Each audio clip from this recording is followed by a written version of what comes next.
G'day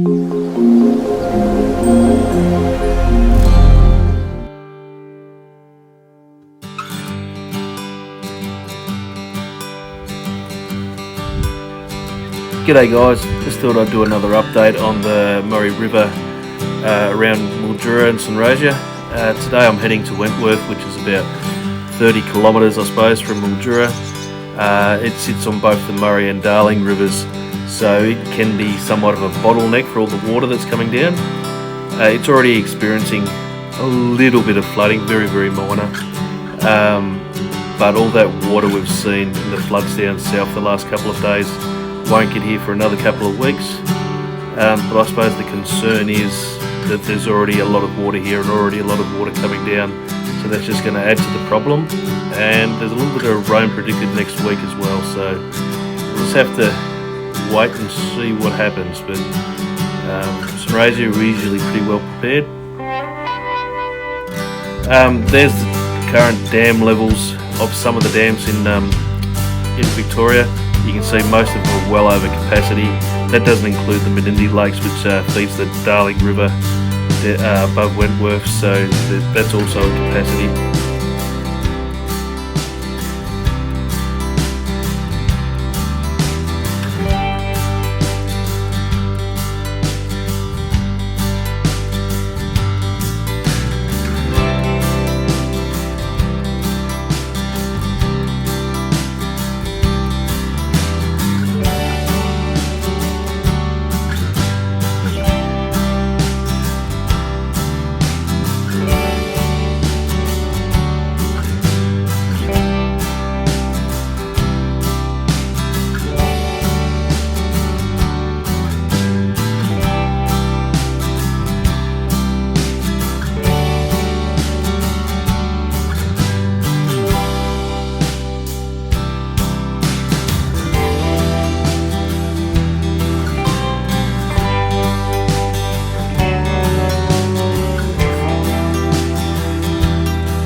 Well, here we are on the Darling River, just behind the old Wentworth Club. The river's quite high here. The houseboats you can see are tied up on the wharf that's sort of underwater there. A few tables and chairs underwater, so the water is quite high here, and it wasn't that long ago that the Murray was actually pushing water back up at the Darling, because further upstream she was dry and the Menindee Lakes were dry.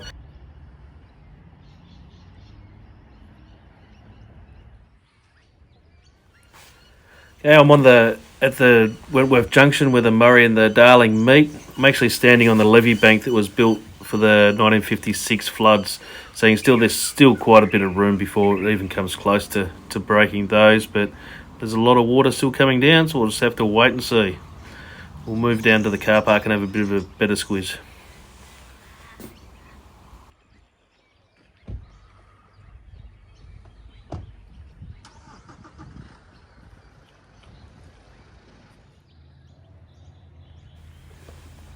Well, the road down to the car park's closed, but you can walk down and have a little bit of a look. So most of the infrastructure here is underwater, and you can't even get close to where the river actually is.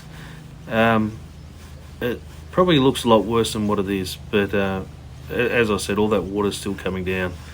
So we'll wait and see.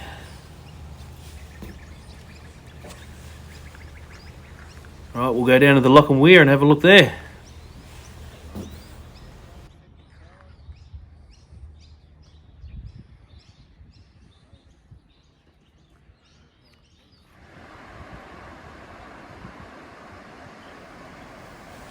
Wowee! Check that out. That is a stack of water. That water's not far off coming over the top of the lock there and onto the grass. Geez, that could happen by next weekend. The rate this river's rising, but I suppose we'll wait and see. I might do a video next week and we'll have a look. But geez, even the weir, I thought the weir was pulled out, but you can sort of see where there's a bit of white water where the weir normally sits. So I really don't know. Maybe somebody can fill me in there. Is the weir being pulled out or not? Because I just don't understand how there'd be white water there if the weir's been pulled out. Rightio guys, thank you very much. We'll do another update at some stage as soon as I find a bit of time. Thank you.